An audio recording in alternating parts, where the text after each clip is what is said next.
Before you create this vision board or this long list of goals that you may not complete, I want to save you the disappointment, frustration, and time by giving you my goal setting secret.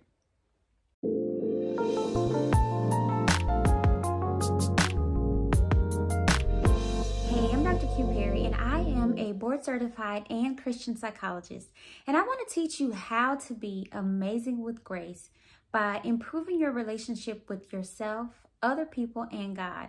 And the way that I do that is by helping you to think about the contents of your heart, grow into change, and live.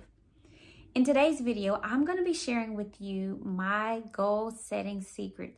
This is how I accomplish everything that I set out to accomplish or make the necessary adjustments. So stay tuned. So we're at that time of the year where you are probably getting ready to visualize or plan the goals that you have for 2023. So I imagine that you're probably thinking about your financial goals, your health goals, your relational goals, your social goals, your fun goals, travel goals, things like that.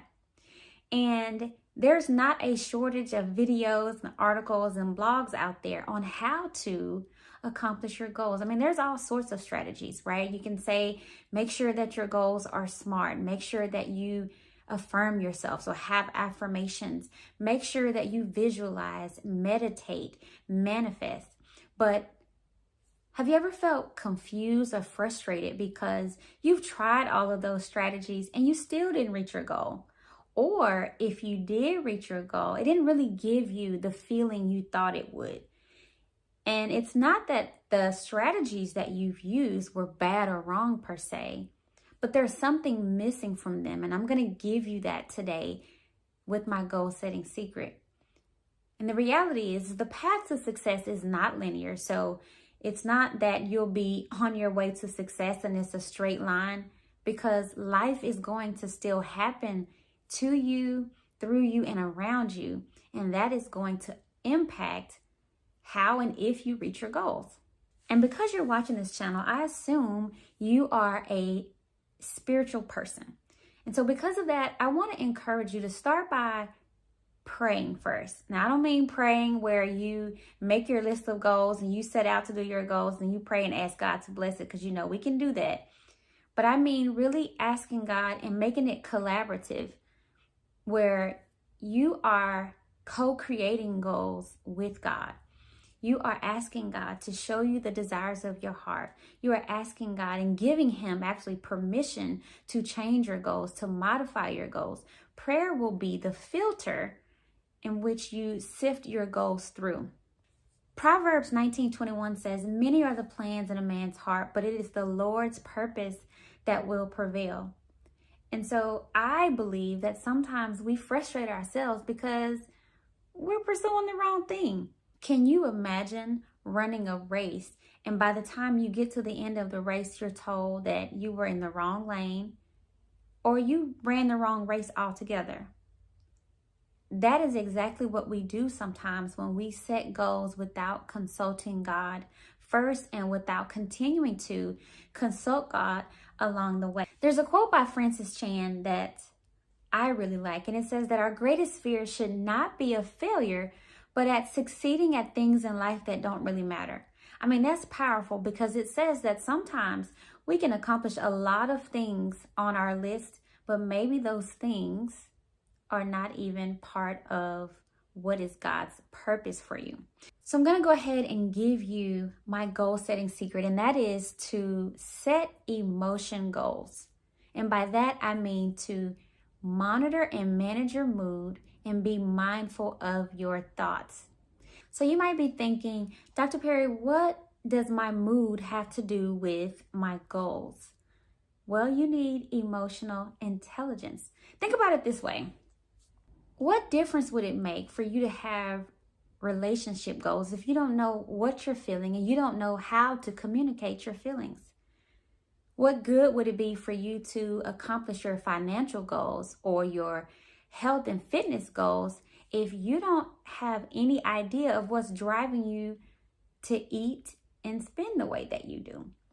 And so when you have emotion goals, then you can really take the time to have a better understanding of yourself. And prayer is really going to help you to do that, because what God will do is God will show you you.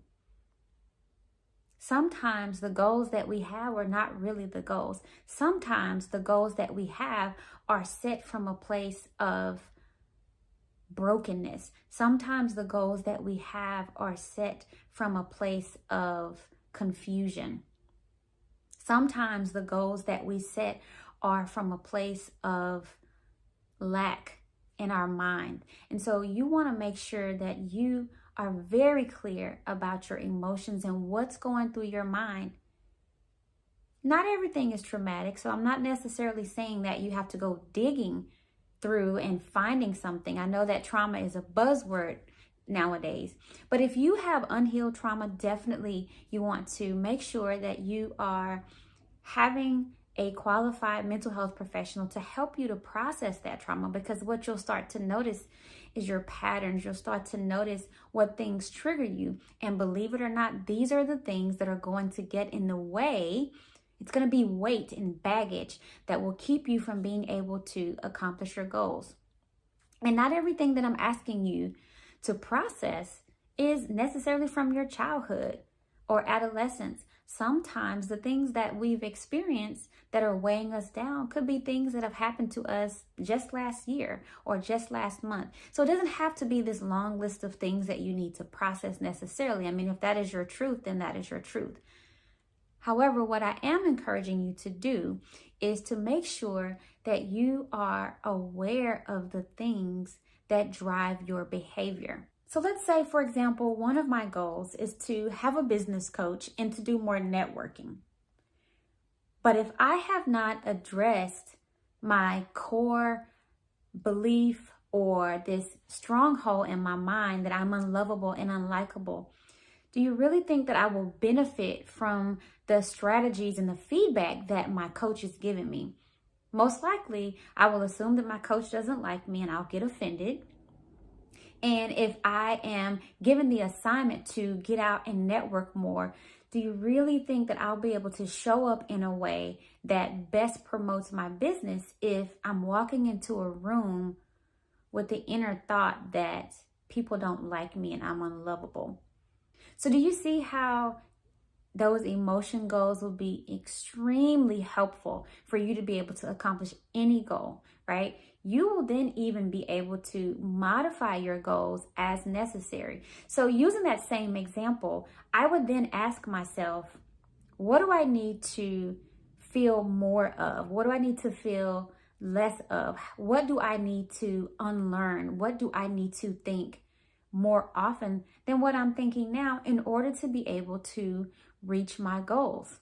So if you are a person who writes in a journal or you like to take notes, let me give you a few questions to ask yourself to help you to set these emotional goals. One is simply asking yourself this: what emotions do I struggle with the most?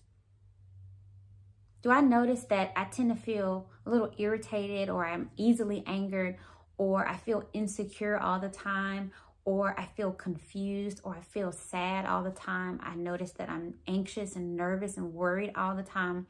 I really want you to ask yourself, what emotions do I experience the most? And then what are those emotions tied to? Do I notice that there are certain patterns in my thinking? Let me give you an example. Let's say I notice that I feel offended a lot and I feel angry a lot, right? And I start to really examine, why do I feel that way? Well, if I dig deep enough, then I'll realize that I have a stronghold pattern of thinking that I'm unlovable and I'm unlikable. So whenever I have those types of thoughts, everything that happens to me and around me is going to be filtered through that. I'll use another example. Let's say one of my initial goals is to improve my wardrobe.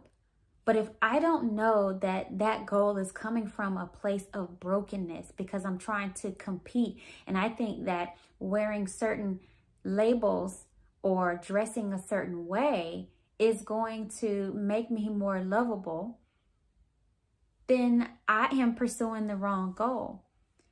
If I don't know that these hashtag relationship goals are coming from a place of unworthiness, then I will be pursuing people and relationships that are not God's best for me.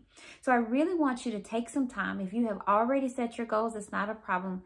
You can even go back and review your goals. But no matter where you are in the process of goal setting, I really want you to take some time to process your emotions and set emotion goals, because this is going to be a game changer for you, and it's probably going to change your goals. So let me just give you a few of the goals that God gave me that are kind of non-traditional, outside of the regular financial goals, the health goals, the physical health goals, and the relationship goals and things like that. One of the goals that God gave me specifically is digital. Setting a digital goal. So this means I'm going to monitor my social media intake. I'm going to monitor the music that I listen to. I'm going to monitor the TV shows that I watch, because this can actually be a distraction. So digital was one goal that I was not expecting to have on my list. Another goal was speech, right? God helped me to set specific goals for what comes out of my mouth. God helps me to set goals that are specific for affirming myself. God helped me to set specific goals about not engaging in certain conversations. God helped me to set specific goals in that category about keeping certain things private and continuing to be discreet with certain things that I have going on. So I really hope that you take this assignment to heart and watch this video over and over as much as you need to, and also share it with somebody else who is also partnering with you to accomplish goals. I want to leave you with this quote that God gave me, and that is that emotional clutter is delayed healing, and delayed healing is delayed destiny. So write that in the comments, put that in your journal, and until next time, take care.